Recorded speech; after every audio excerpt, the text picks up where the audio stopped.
We had 18 months to develop a car. Hello everyone. This week I'm bringing you a seasoned blockchain security and compliance professional with a decade of industry experience. Mr. Sultaan Qazi has been a financial advisor, a sales director and talent manager, an associate commercial director, a key account manager for Red Bull and Salesforce account executive. He has also been a director of cyber and intelligence at CipherTrace, and he is currently a senior director for CyVers, the world's first ML-driven Web3 security operations platform for fraud risk, intelligence, security, and compliance. This interview serves a double purpose. So the first aspect is to contextualize the journey of Mr. Qazi, how he made decisions, how he strategized, and how he gained increased responsibility throughout his career.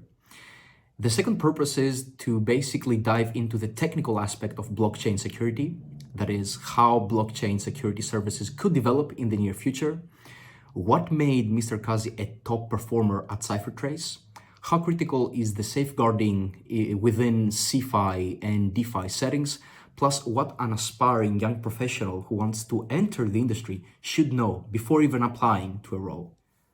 I want to, at this point, kindly thank Mr. Qazi for allocating over half an hour of his time to offer his industry insights and expertise to you guys so that you can make a more educated decision about your future careers.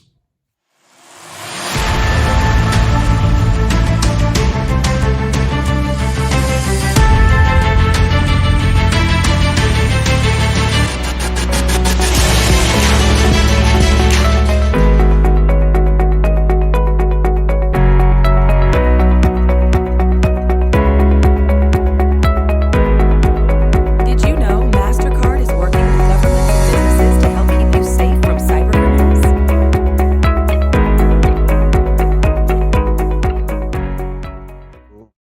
My first question to you would be what drew you into finance and cryptocurrencies to begin with? This is a new field, to be honest. It all started in January of 2009 with an open source software, the Bitcoin. So it's fairly new. So I would like to know what drew you in, specifically. Yeah, sure. So I would say that, I'd always been interested in kind of entrepreneurship. I think that's actually what kind of drew me in.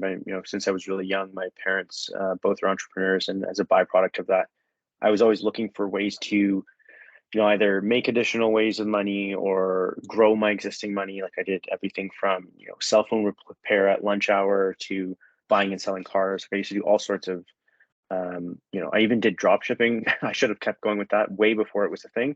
And so I think that, finance and kind of the stock market was something that, being a, first generation Canadian, not a lot of immigrants at least I would say for the most part, invest in the stock market. So it was something that I was very much wanting to get involved in at an early stage. And then that kind of led me to actually, I actually was ended up being a financial advisor at one of the biggest banks in Canada while I was studying at university. And so that's kind of how I got into more so the finance side. I didn't really pursue that too much. I think that was more so of, financial advising and almost like wealth management. And I didn't love that because at least at the time, it was very much focused on a geographical area. So you had to like settle down in that city, build up a clientele base. That wasn't something that was appealing to me. I wanted to be more mobile. And then, how that transitioned kind of into crypto and in the blockchain space was that I was working at, a tech startup shortly after graduating university. I had a colleague there who was a good friend and mentor of mine, and she was was an absolute rock star. She was like number 2 in the company, as far as revenue goes. There wasn't a sales role. Was just kind of on a planet of her own. And then she actually ended up leaving the company to go join, a blockchain company. And so I was kind of like, why would you leave? You're number 1, blah, blah, blah. And, she's like, I think this technology is going to change the world. And so long story short of it was that I kind of followed her career as things kind of progressed. And I went myself through a bunch of different, really great jobs, really great companies, but, kind of got involved in crypto, I would say in 2017 or 2018. Truthfully, it was a pretty bad time to jump in. I was, that was more so from a an investment and hobbyist perspective, but I kind of, as everyone did at that time, was hearing about so-and-so's friend who became a millionaire on a $5,000 investment, all this kind of stuff. So I wanted to learn about it. And this same friend, eventually got to the point where they were like, you should learn about it, not just try to invest in it, because, one of the things that I'm sure that we'll touch on is a lot of people assume that just because you work in the blockchain industry that you have investment advice. And she's like, I don't work at anything to do with investment. So do your own research, learn the technology. You can decide then yourself if it's, a good fit or not. And so that was really kind of how I got involved. And then, I had worked at that IT startup, and then I moved from there to Red Bull, like the energy drink, as a regional manager. And then I moved to Salesforce, and then I left Salesforce to go into crypto. I had an opportunity to move to Mastercard as part of their crypto division, and that's kind of how I got involved from at least on a professional level. And that was in probably late 2021. And if I may, you said that in 2017 you transitioned into occupying yourself more with cryptocurrency. If I also may, 2021, when you did the transition to CipherTrace, I think it was a way, way worse window logistically because we were going through the COVID era. So we can touch up on that as well. One thing I want to mention is, so you've occupied yourself with mutual fund, sales, marketing, IT, and account acquisition. One question that comes out of that is, did these roles pave the way for you to be introduced into blockchain? And to put it more simply, what's the best path for someone who is a complete outsider and has very little experience to get into blockchain? Yeah, that's a good question. I would say, to answer the first one in terms of, if I think that it created a path, I would say, like, I want to say yes. I feel like everything kind of leads you. If you end up somewhere, the likelihood is that what you were doing before at some point or some way definitely, brings you to where you are now. But I wouldn't say that it was a direct path. I would say that it was more deliberate, right? Like, it was more in the sense that I eventually got to a point where I was like, I want to be in this industry, because what had happened at that point was that I finally took the advice of my friend and did a couple courses and learned about the technology. And once I actually understood it, that was when I realized, okay, no, like, now I understand the hype. Now I understand why she thinks that it's going to change the world and all of that. And then I was deliberate about it. Then when an opportunity arose to go, I was happy to take that risk and go, because of the fact that it was appealing, because I understood the technology. So that would be the answer to the first question. In terms of like what I would recommend if you wanted to like get into the space, I think that to me, it comes down to, at least, and this again, this is just my opinion and my experience, is that it comes down simply to education. The amount of people, I mean, obviously maybe not so much right now with the markets the way they are, but think about, let's say, mid to early 2022, when Bitcoin was touching 60, 70K, everyone was talking about it, this and that. Everyone and their mother came to me and was like, how did you get in? I want to work in it, this and that. And the reality is that probably estimate like 30 people who reached out to me about how to get in and what they should do and this and that. The first thing I said to all of them is the same thing that my friend said to me, was like, look, why don't you spend some time learning about it? Whether it's your investing or whether you want to break into the industry, you should understand the technology, because it's not going to be very helpful for you to go in. You don't really know what you're going into, right? You're just it's like saying, I want to work in film, but you have no film background, you have no film education, nothing. So that would be the first piece. I would say spend some time learning. The other thing, and the reason I lean on that so much is that that was the main reason why I was so successful in my roles thus far in the blockchain space, was because I could speak the language. I could talk to a CTO about their compliance function or about how the attribution models work for our tool set, and other people on my team didn't have that capability, because they didn't, they were really good salespeople, and they were really great, great at managing conversations and building rapport. But when it comes down to sometimes getting into the nitty gritty of the technology, if you can't have that conversation, you have to lean on a solutions engineer. It makes things more difficult, right? You're effectively putting some of your success in the hands of another person. So I would say that would be my number one, number one thing is spend some time actually doing some sort of formal education. There's tons of free resources on that. I'm happy to tell you which ones to go to.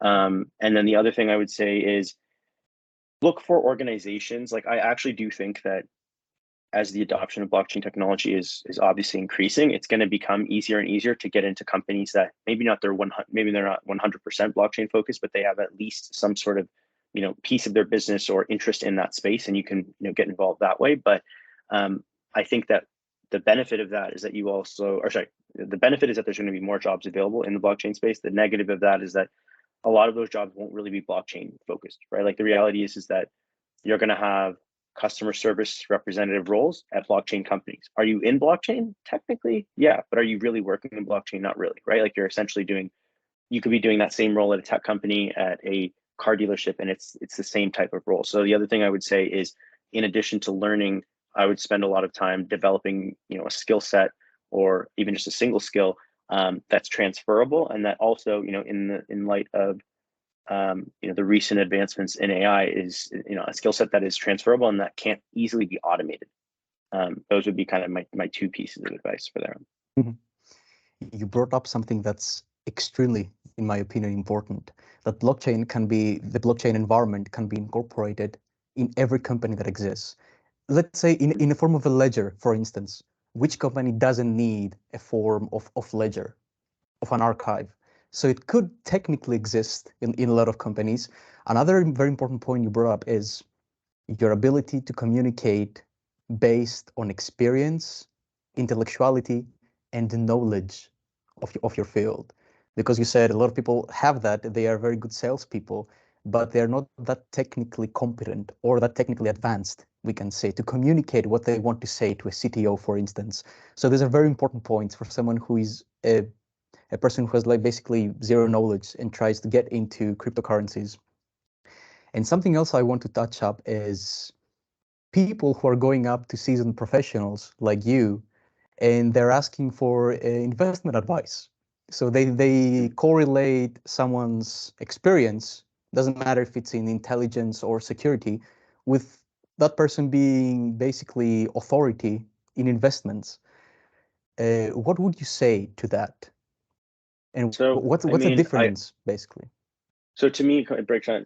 Again, it goes. You'll notice there's a common theme here. A lot of this breaks down to education, in my opinion. So the reason, what I mean by that is that when someone is interested in investment advice for an asset like a cryptocurrency, and they go and they find and they know someone who works, like for example, I worked in compliance before. Now I work in security in the crypto space, but again, compliance and security not at all related to investment advice, right?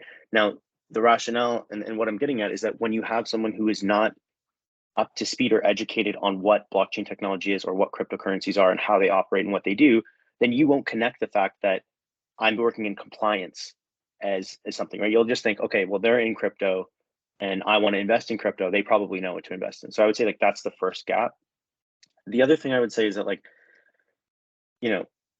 I would definitely say that, compared to an average person who doesn't have any sort of blockchain education or investment background, like, yeah, I probably would be able to give a little bit, not that I do, but I would probably be able to give a little bit, more advice. But the thing for me would always tie back to like, do your own research, right? Like for me, for example, part of the reason that I'm comfortable investing in what I currently invest in is because I not only have a background in financial advisory, but I also, again, I understand the technology. So when I go and invest in, let's say, outside of let's say blue chips like Bitcoin and ETH, if I go and I look to invest in some sort of altcoin, I will read the white paper. I'll look and I'll make the decision on whether or not, do I think this technology makes sense? Do I think that there's an addressable market? Does their token have any sort of like utility? Is there actually something behind it? Who is the team? Like things like this. And again, by no means am I some sort of, guru. I would honestly say that my timing has been horrible with investment on the crypto side. So I wouldn't say that I've been that great with it.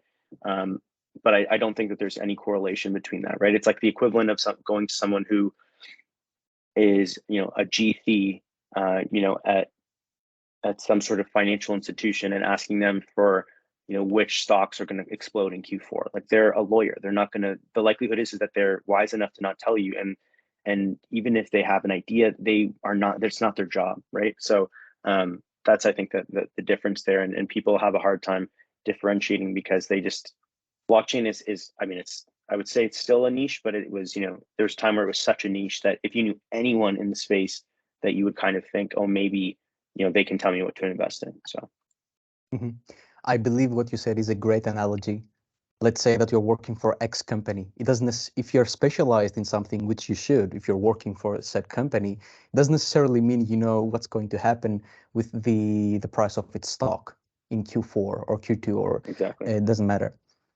So if we become more specific then, and we talk about security within cryptocurrency, how do you view the development of the blockchain security services in the future? So, I mean, this is part of why I think what we're building at, at CyVers, where, the organization I'm part of right now is really, really interesting. I think that with any new technology, you have typically, you'll have the technology itself will heavily outpace the innovation in the technology will heavily outpace all the things that you need to make it safe, right? So compliance, regulation, security, all sorts of different, things that, you could argue that don't necessarily 100% aren't necessarily required, but from a security perspective, like I think that the future really holds real-time monitoring, real-time prevention. If you look at kind of just like the dramatic landscape shift from crypto, let's say 5 years ago, right? You looked at mostly organizations and a lot of them are the big players of today, the Binance, the Coinbase, etc. A lot of them started as just simple buy, sell, hold capabilities, right? Hey, send your US dollar here, buy some crypto, we'll hold it for you. Now we're looking at complex liquid staking derivative products, DeFi protocols, non-custodial wallets, like NFTs. You can go down the list of how much this space is innovative. So to me, part of the reason that we've built the company that we have is to fill in one of the gaps that we think exists. And so from a security landscape, right now, most of what organizations are doing is there's a ton, and this can't be understated enough, to have a robust security program, you need to have, there's a difference between Web 2 security and there's Web 3 security, right? Web 2 security is going to be your traditional, SOC 2 compliance, your two-factor authentication, making sure that your firewalls are solid, that your team isn't falling for phishing scams. All those types of things are very valid because at the end of the day, if they get access, most of these blockchain-based systems are still operated on, Web 2, like the Web 2 internet, right? So if you're not secure on that side, then it doesn't matter how secure you are on the Web 3 side. So that's the first thing I would say. The other thing is that a lot of the Web3 security has been focused around like smart contract auditing, and a lot of it has been based off of compliance. So looking at it from a risk perspective, from a compliance side of things, as opposed to security. So when you look at all these innovations I had mentioned, right, these different DeFi protocols, like Uniswap, those types of organizations, there hasn't been a ton of innovation in terms of preventing these types of hacks and exploits and lost events, right? Which is happening a lot with cross-chain bridges, with smart contracts, all those types of things. So in my opinion, the future of the blockchain security space is going to be, as with most things, it's going to be a blend of Web 2 and Web 3 security. And I think that there's going to be a much larger focus on real-time prevention, so that if an exploit happens, if a hack happens, instead of people losing hundreds of millions of dollars, or you can look down the list, there's been quite a few hacks of that magnitude, then being able to try to prevent them in real time, or if at the very least being able to prevent or reduce the bleeding as a $1 million loss instead of a $200 million loss, those types of things. So that's where I personally think it's headed. I think it's going to evolve quite a bit because people in general are moving towards a more decentralized way of operating. They like to have custody of their own assets. That's something that's changed quite a bit, especially since the fall of FTX. But it's going to be interesting. I think that anyone trying to predict what it will look like next year or even the year after is, kind of shooting in the dark. Mm-hmm. And you mentioned something else, which is, I believe, significant, the team part. So none of this matters if you don't have an efficient team supporting compliance and regulatory and safeguarding principles within a company. And I saw that you were a top performer in CipherTrace. Would you like to explain to me how that occurred? What led you to become a top performer? Yeah, sure. I think I had a great mentor. That was the first thing. Got to learn a lot from him. And I think that the thing that separated me from the rest of the people in my hiring class was just the education piece, right? I think again, all of them were great people. I think I loved working with that team. They're all smart. They all know what they're doing. They've all run very complex, SaaS sales cycles before. I think that the thing that really helped me was having the mentor that I did. I got to essentially, my ramp period was probably less than half the time theirs was, just because of that, because I got to work so closely with the senior director I was working with. And then on top of that, the education piece, right? Like, again, I think at the time we had maybe one or two people that we could rely on from a technical demonstration perspective. We just had brought on a solutions engineer, and our VP of product would usually come in and do a technical demo. The director that I worked under would do all of her own demos, top to bottom, no support. Would bring in executive support if the client wanted to feel fancy and talk to the CEO, but from the perspective of actually being able to show, and not just show, but show and talk through and answer questions of the technical side of things. Like, that was what I think really made me super successful, was just I was able to dive into things at a deeper level and have conversations that, I didn't have to go and be like, oh, let me check in with our CTO and get back to you. I could answer those questions on the spot. So I think that really would, if I broke it down to two things, it would be the understanding the technology and then having a really great mentor. Could I add immediate problem solving as well, capabilities? Because I think you had that element.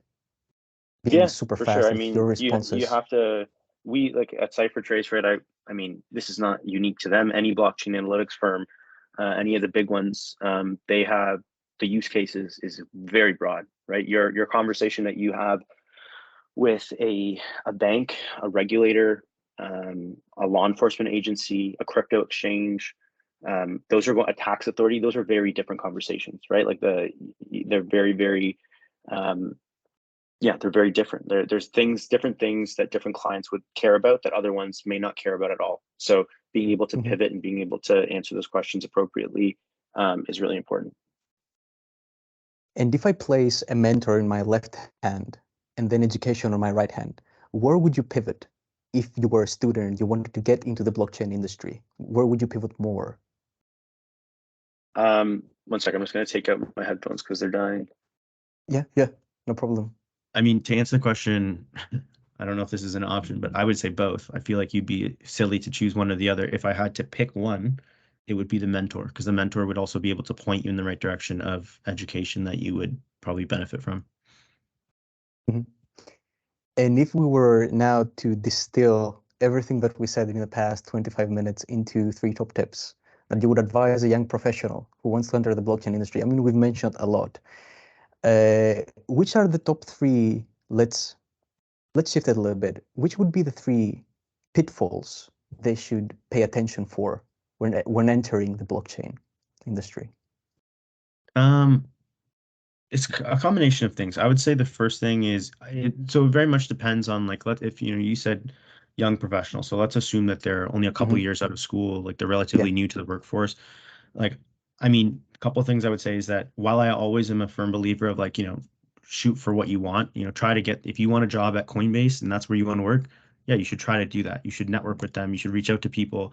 People are relatively, especially in the blockchain space, because it tends to be a younger demographic, and obviously it's a newer technology. So you don't, like, a veteran in blockchain is like 10 years, right? Like, if they've been in blockchain since 2013, they're an OG, like they're the oldest of the old when it comes to this kind of stuff. So 10 years is a long time, don't get me wrong, but at the same time, you compare that to banking, you compare that to real estate, you compare that to, like, law, right? You're talking about decades, if not centuries of experience that these people, or not, maybe not these people, but you know what I mean? Like the industries have existed for so long. They're carrying the knowledge. Yeah. Right. Yeah. So I would say that most people are pretty open, right? Like, that's how this interview is happening. I was like, yeah, I'd be happy to chat with it. I love for people to get into the space. I think it's a good space for, young people to get into. There's a lot of growth available. There's a lot of opportunity to make a real impact. There's a lot of things that are going to change the way that the future world that we adopt and, take from our parents is going to be influenced by this. So I think that my first piece of advice would be, I think it's easier if I give piece of advice as opposed to pitfalls. I would say the pitfall for me that stands out would be, like, don't get caught up in just trying to get into one singular company, right? I think that if you're early in your career, it's better to get into the industry and then work your way to the company as opposed to try to get directly into the company, right? Definitely try, but if you're not successful after 6 months or a year, like what are you going to do? Wait 3 years before you break into that company? What if by that point you have to come in as a low level entry level position, right? It's easier to laterally move. If I had to give 3 tips or advice for people trying to get in, I would say the 2 things that I mentioned before that really stand out is like education. Like if you're not learning, and this goes for me, like I by no means am some sort of expert, or I wouldn't even call myself a subject matter expert, but like I constantly am learning, right? Like I've done 3 or 4 courses, 2 certifications. I just finished a 4-course specialization in DeFi. I'm going to be doing another. I'm doing my ACAMs right now. I'm constantly learning. And the way that I think about this is that in a space like this that's expanding at this rate, it's not expanding linear, right? It's not linear. So you're not here and it's going here. It's expanding like this. So you have to like choose which direction to go in. And so the way I see it is by me continually learning, I'm still falling behind. I'm just not falling behind as fast as people who aren't learning, right? I'm still falling behind. There's no world in which I would have to be a full-time student to be able to try to keep up with everything that's going on. So I would say education for sure is the number one. I would also say try to find mentors, to try to find someone to talk to or to guide you. I think that's really, really helpful, and it's a lot easier to kind of get into the space. Like the networking piece, I can't emphasize is I used to hate networking. I honestly still kind of do. I think sometimes it's very uh, ingenuine. It's not very legitimate, and people are trying to do stuff. But if you're young and you're like, look, I'm not trying to get a job. I just want to learn from you. I'm just curious about what your journey is. How did you do this? What would you recommend? Here's what I'm doing. Here's what I'm studying. This is what I'm interested in. You're going to get people who are willing to give you time of day here and there. And then if I had to pick one last one, I would say this one to break into the space would be, oh yeah, the other thing I was going to say is if you're applying for these types of roles, reach out to people in those roles. So let's say you're applying to be an SDR at Coinbase, look up SDRs at Coinbase and reach out to them because they're likely not that much older than you.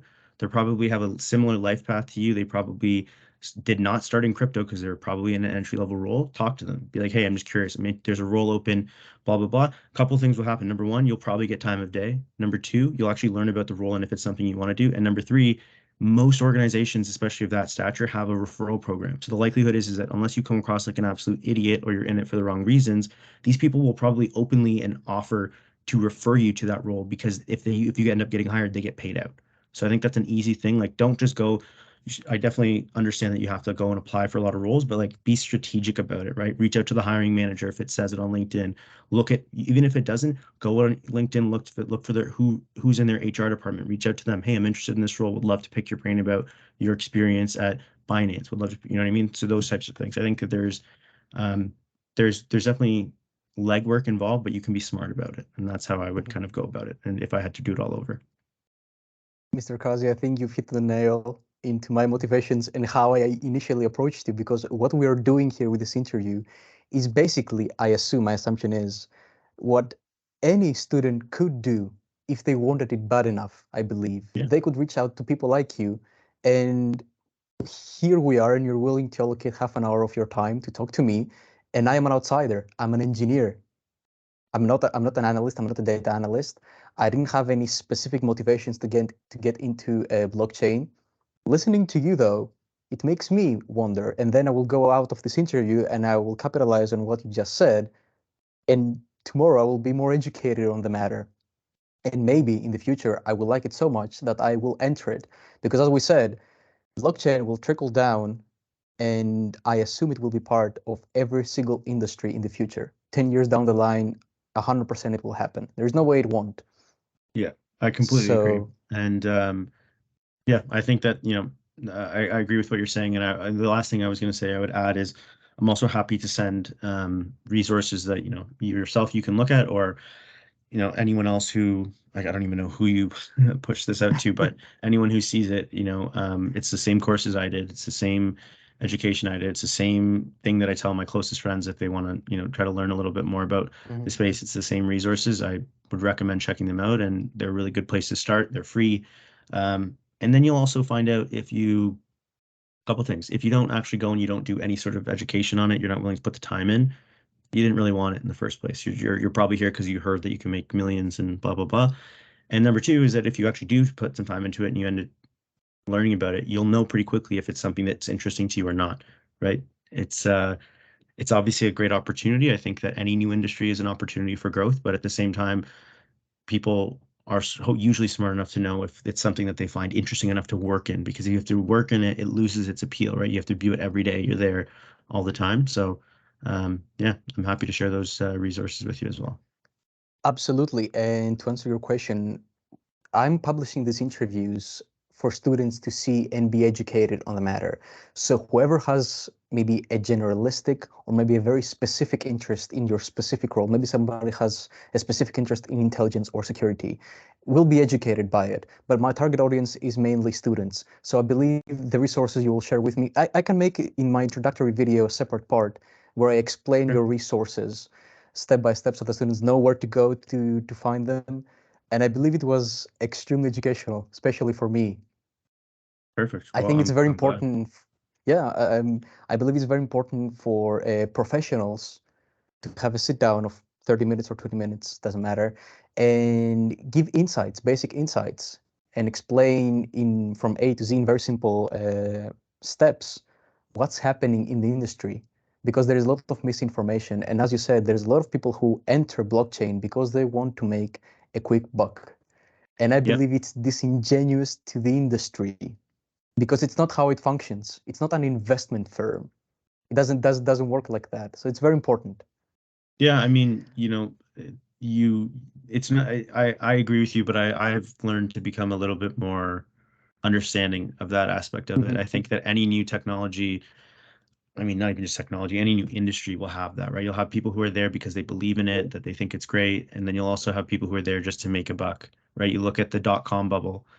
A lot of people were talking a lot of negative things about crypto and blockchain in general, even though crypto and blockchain are very different. They obviously, crypto leverages blockchain technology, but there's also blockchain that is not crypto. And you'll hear people who say, oh, it's all a scam, it's all just money launderers and drug dealers and this and that. Meanwhile, and yeah, there was a lot of people who did rug pulls. There's a lot of shit coins. There's a lot of things like that. But the same thing happened in the dot-com bubble, right? Like, and what happens is that these new industries happen, they explode, they grow like crazy. A bubble pops, which is obviously what we're experiencing right now.